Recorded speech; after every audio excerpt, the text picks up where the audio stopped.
अली की तरह मौला अली का कोई खुतबा बयान नहीं करते कौन लोग हैं?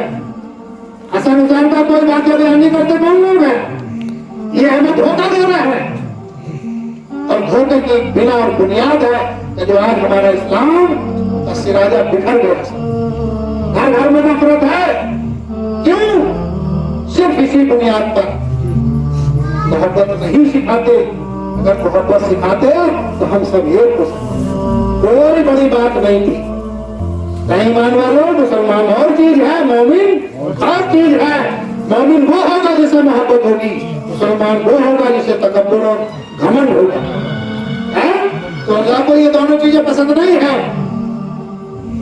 लिहाजा हमारे औलाद के सब तैयार इस्लाम के ऊपर ये बात वाजिब हो जाती है।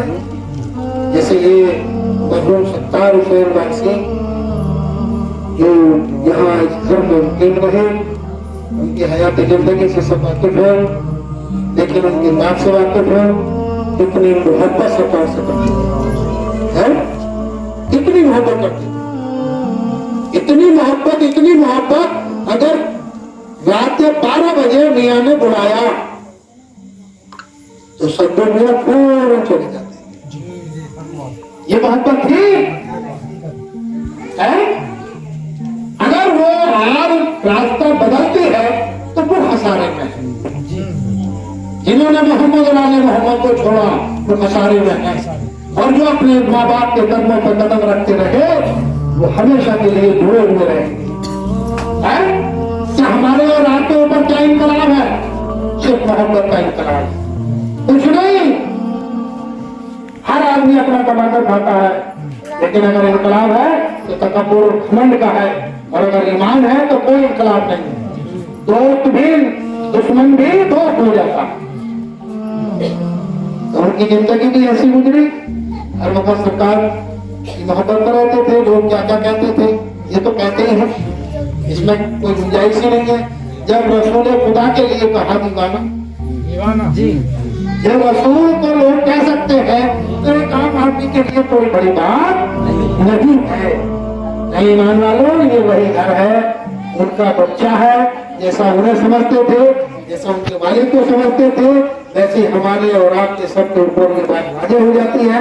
इस बच्चे की जो है हिफाजत करो, तो इसके पास बैठो उठो, और उसके दिल की मोहब्बत तो उसको जगाए रखो कि ये अपने माँ बाप की मोहब्बत में गिरफ्तार रहे। और हमारी औलाद के बीच में ऐसा न हो तो परेशानी आकर बदल जाए। भाई अल्लाह ने इतने नबी क्यों बनाए? सिर्फ इसीलिए कि कहीं बदल न जाए। जब एक के बाद एक आता रहता है, फिक्र फिक्र कायम रखता है, तो आदमी की मोहब्बत चिंता रहती है। और जब नहीं आगा आदमी, एक दिन मोहब्बत खत्म। आज रसूल खुदा 1445 साल के बाद भी जिंदा है, क्योंकि हम लोग जिंदा रख रहे हैं। जब रात की बैठे मिला तो नबी का प्रोग्राम पढ़ते रहेंगे तो जो दुश्मन है वो तो मरते रहे, वो हमेशा मरते रहे। यार ये रातों रात क्या करते हैं? नमाज तो पढ़ते नहीं। अरे रसूल की इबादत कर रहे हैं, नमाज नहीं पढ़ते तो तेरे नमाज रातों रात उनकी मोहब्बत में रहते हैं, रातों रात उनका जिक्र करते हैं। कोई बात आती है सीना तान के बोलते हैं, तुम्हारी हिम्मत नहीं तुम जवाब दे दो। अगर तुम्हारे नबी हैं तो तुम जवाब देकर दिखाओ। हमारे आने हैं हम जवाब देते हैं, हमारे हुसैन हैं हम जवाब देते हैं, सबूत करते हैं कि वो जिंदा है। तुम सबूत देते क्यों? तुम्हारे पास क्या सबूत है? 2 और 2 5, तुमने 2 और 2 4 तो कभी सुने नहीं। जब 2 और 2 5 है तो तुम क्या सबूत दोगे? अरे आप वहां पर पढ़े लिखे आदमी थे, बहस ही कर रहे थे। बहस तो यूं कर रहे थे कि तकब्बुर और घमंड है। तो बस हमेशा इसी चीज को मजबूती से रसूल ने हमारे कहा, दामन को मजबूत पकड़ो और अहले बैत से मोहब्बत करते रहो। जो सालिहीन है, मुबीनीन है, औलिया है, किसी भी बुजुर्ग से अपना रास्ता रखो। बुजुर्ग समय जाहिर में भी एक रास्ता रखो, एक वाले लोग में अच्छी हिदायत है, उनके करीब जाओ, उनसे बातें करो, क्योंकि वो पुराने लोगों को जिंदगी को बयान करते हैं और ये सबूत देते हैं कि हम हमेशा से जिंदा हैं और जिंदा रहेंगे। कुरान शाहिद है, हमारे बुजुर्ग मरे नहीं हैं, जिंदा हैं। तुमने कत्ल किया तो तुम्हें एहसास नहीं कि उन्होंने उसी वक्त जवाब दे दिया कि हम जिंदा हैं? क्या तुमने देखा नहीं? तुम तो देखते हैं, लेकिन देखते कैसे?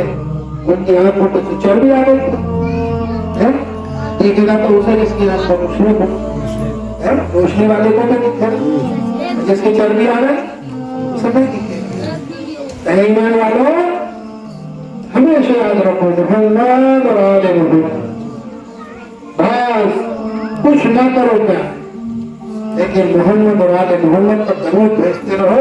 मेरा दावा है ये कि जब तुम फिरदौस में आप रसूल खुदा की जमात में खड़े हो, गारंटेड दावा है ये, जो मोहम्मद और आले मोहम्मद से मोहब्बत करता है वो कुछ भी नहीं करता, लेकिन वो रसूल की जमात में है और रसूल ने हमारे इतनी इबादत कर ली है कि हमें बख्श पाएंगे।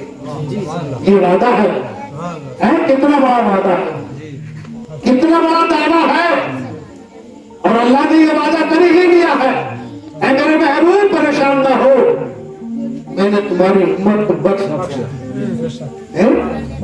आज जब तो देखो जगह तमाम खानखान मौजूद है। अभी देवा का मेला हुआ, 4 लाख आदमी टिकट के जरिए पहुंचा है, और जो बगैर टिकट लोकल आदमी पहुंचा वो कितना आदमी पहुंचा होगा? ईमान वालों, जिन पर कुफ्र के फतवे दिए है तो उन्हें तो कोई आदमी उनके यहाँ जाने नहीं चाहिए था, लेकिन 4 लाख आदमी कहां से पहुंच गया? अब तमाम आदमी परेशान है, पंडित भी परेशान, मौलवी भी परेशान। अरे बोले भाई हमने तो बहुत मना करी थी, ये देवा कैसे चले गए, ये वार्षिक कैसे हो गए? अरे तुम कहाँ रोक पाओगे यार, तुम्हारी कोई ताकत नहीं है, तुम किसी एक वार्षिक को रोक दो। अगर एक गांव में एक वार्षिक है ना तो उसका मिजाज अलग ही मिलेगा, मिलेगा नहीं मिलेगा, कहीं भी चले जाओ। वो डरता नहीं, उसे पता है कि मेरे वारिस देवा है, दीन चाहे दीन ले लो, दुनिया चाहे दुनिया ले लो, दोनों चाहो दोनों ले लो। कितना बड़ा फक्र है, इतना बड़ा मेला भाई, तुम भी दिखाओ किसी का अपने को है क्या? है? तो इससे सब कुछ दिख जाओ। पुरानी एक मिसाल है कि जिस गांव में धान ज्यादा पैदा होते हैं तो पराल बता देती है, धानों के देखने की जरूरत नहीं है, बल्कि पराल बता देगी कि इस गांव में इतना धान है। ऐसे ही एक नारा लगा दो अली का, तो ये पता लग जाता है कि इतने मौमिन मौजूद है, और जो नीचे को डालेगा या हुसैन, या हुसैन, या हुसैन,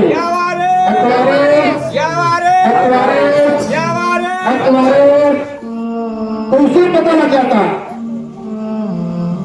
तो हमेशा याद रखो, कोई मौत नहीं है, मुंतकिल है। क्या है मुंतकिल? यहाँ से मुसाफिर तय कर रहा है, उसमें तुमको तालीम दी जाएगी, फिर उसको जिससे उसने मोहब्बत की है उसके पास पहुंचाया जाएगा, कयामत तक बहरहाल रसूल के पास पहुंच जाएगा, और उसका यकीन और ईमान मुकम्मल हो ही जाएगा। जब उसको तालीम यहाँ से मिलनी शुरू हो जाती है तो फिर वहां तक तालीम मिलती ही चली जाएगी, है? तो जो आज हमारे पीरो मुर्शिद किबला मुफ्ती साहब के वालिद साहब सूफी अबू फराम साहब, जिन्होंने जिन्नातों को भी तालीम दी, उनका मज़ार कच्चा है, उनका मज़ार संभल की जामा मस्जिद में बाबुल औलिया के नाम से मशहूर है। और जो लोग पढ़ने में बच्चे कम दिमाग होते हैं, सबक याद नहीं होता, तो वहां से मिट्टी लाते हैं ये कहकर कि मेरे मौला मुझे सबक याद होना शुरू हो जाए। तो जिसकी कब्र की मिट्टी काम कर रही है, ईमान वालों, तो उनकी कितनी बड़ी ताकत होगी? देवों में सुबह से शाम तक पत्थरों के के हिसाब से अगरबत्ती बनती है। कुछ लोग उसे अगरबत्ती की राख कहते हैं, अकीदत और ईमान वाले लोग खाके शिफा कहते हैं, और जो खाके शिफा कहते हैं तो वो उसे बटोर बटोर कर लाते हैं, और जो बीमारी लाइलाज हो जाती है उसको जरा सी दे दो, चलो भाई ये एक चुटकी मुंह में रखना, पानी पी लेना, उसकी बीमारी शिफा में आ जाती है, बदल जाती है। तो ईमान वालों, सिर्फ एक अकीदा है, अगर राहत समझोगे तो राहत है, और खाते शिफा समझोगे तो खाते शिफा है। तो सबसे बड़ी ताकत जो है वो ताकत नहीं, किसी की जबान में ये तासीर नहीं। सरकार वाजपा का लपड़ा के यहाँ कुआं था और कुएं का पानी बहुत खारी था। लोगों ने कहा कि वहाँ पानी की किल्लत से परेशानी है, लिहाजा इस